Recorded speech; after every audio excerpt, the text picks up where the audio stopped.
Hey YouTube, what is up? Alex from the New Proletariat Theater here, and we have some huge Dune movie news this week.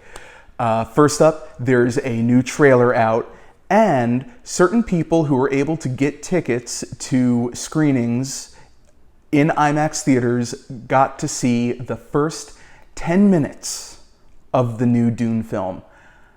And unfortunately, it wasn't playing anywhere near me, so I wasn't able to see it. But the reviews coming out of those screenings have been fantastic, and I'm going to watch the new trailer right now and give you my thoughts, reactions. So let's check it out.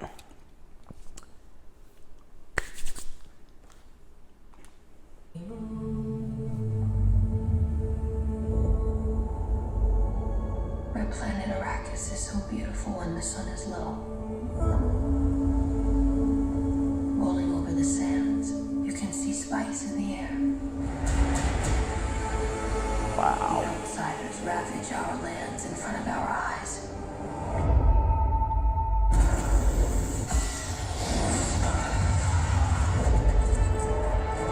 Their cruelty to my people is all I've known.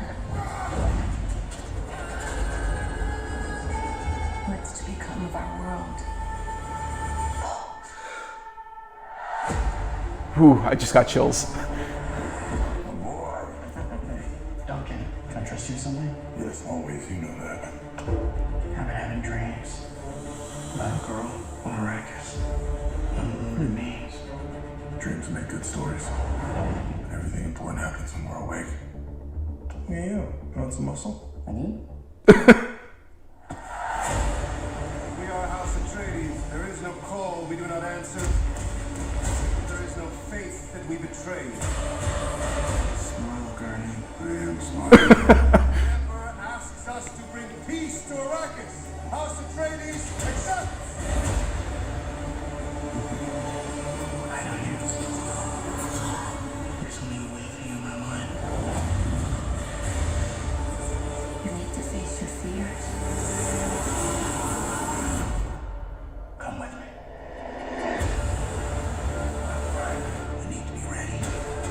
I've never met Arcanist before. They're not human. They're brute. Duke's son sees too much. This is what I do. Wow. God in heaven. Get everything with guns off the ground. Go! This is an extermination. They're picking my family off one by one. Let's fight back demons.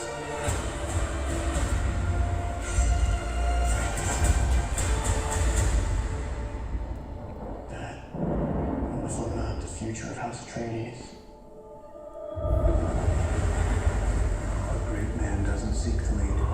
He's called to it. If your answer is no, you'll still be the only thing I ever needed you to be. My son.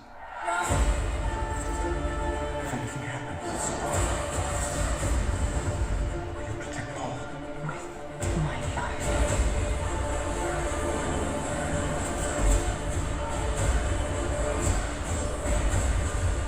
Only together can we stand a chance.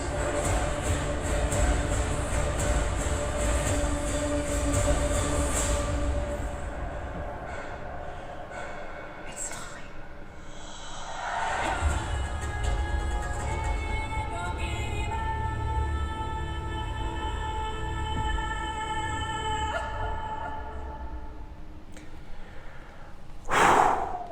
Wow. Okay. I'm not crying, you're crying. Shut up. It looks amazing.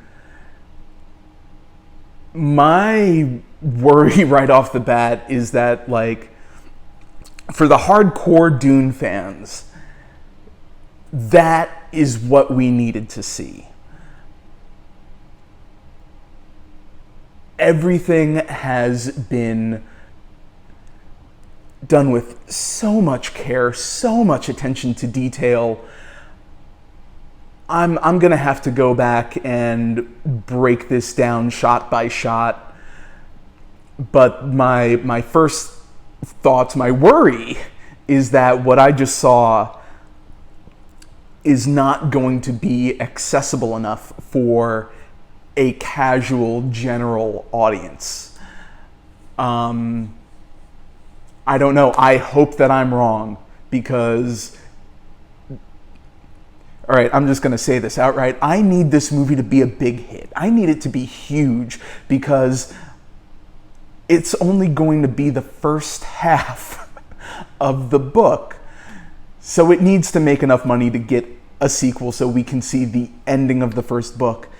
And that needs to be an even bigger success so that we can see Dune Messiah and Children of Dune, and then one day God Emperor of Dune. Like, I want to live in that world where we have a cinematic Dune universe. I know, as a hardcore fan, that I've just witnessed something amazing.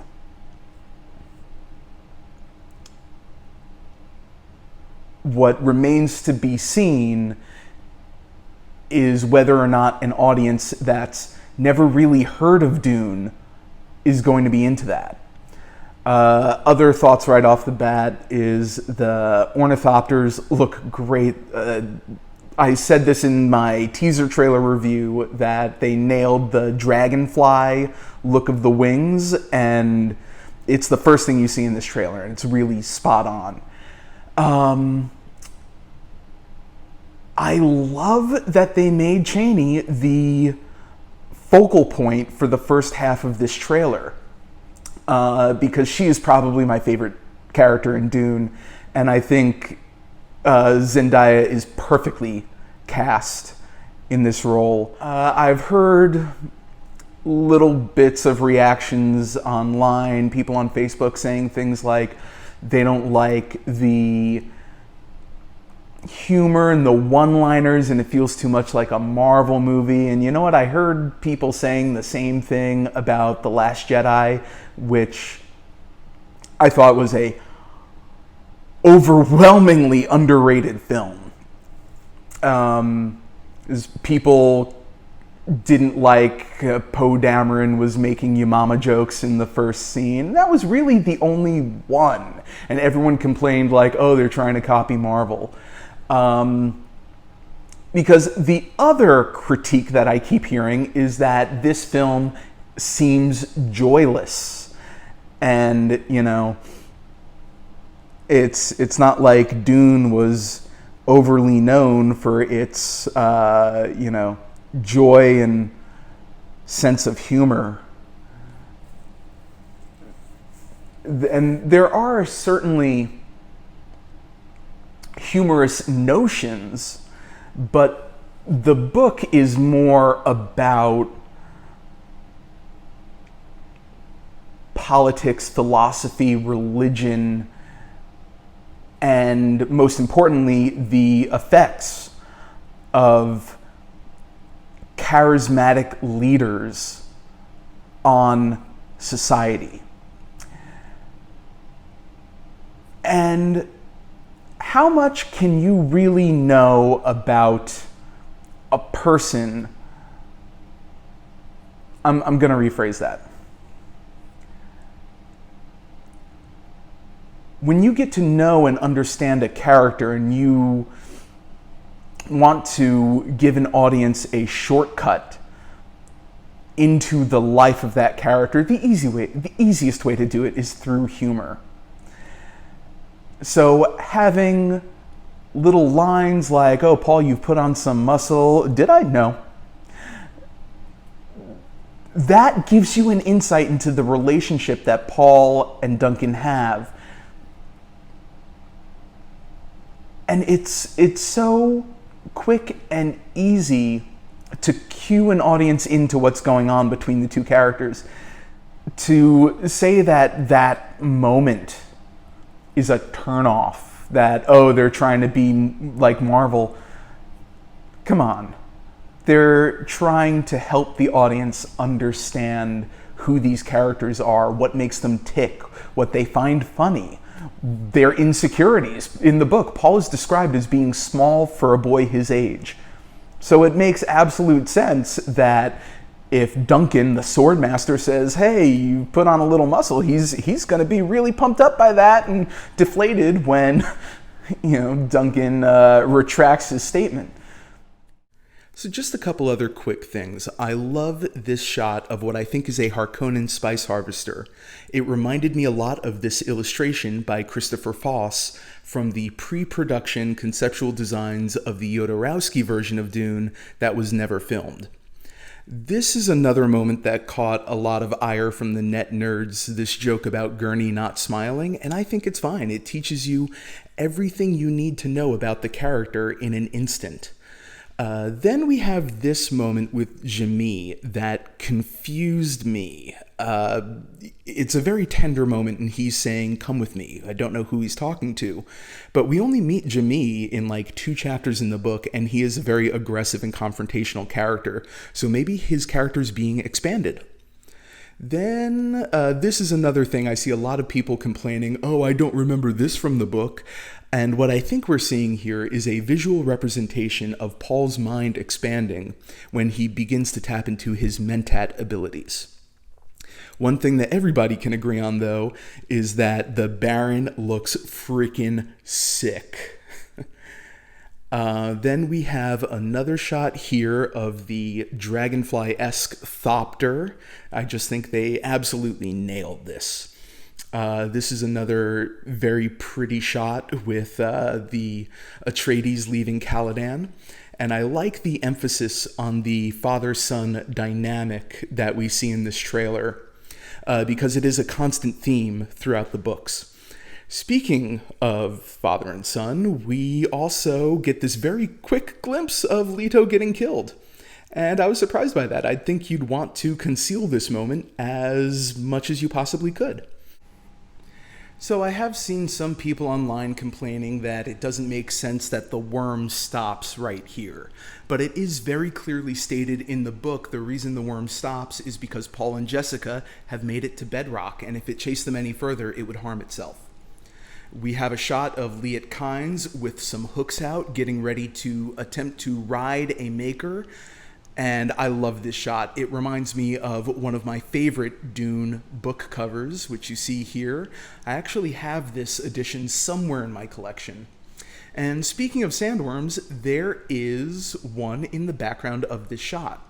But you would never know it because Paul's CGI face in this suit of armor is so distracting, and it's all anyone can talk about online. And it is my one complaint with the trailer. And finally, we have the last shot of the trailer. It wouldn't surprise me if this is also the last shot of the film itself. Paul and Chani united with the eyes of Ibad, the sign of spice addiction. And I love the way that the eyes look in this film so far. I will say that I would prefer that they were not luminescent, but I understand why they're doing this. You can see in the new movie posters that just came out that it's really more so that the whites of the eyes turn blue from spice addiction. And that is it for me today. I cannot wait until October 22nd. I will be first in line at my local IMAX to see this film, and I hope you are too. Once again, for the New Proletariat Theater, I'm Alex, and the spice must flow.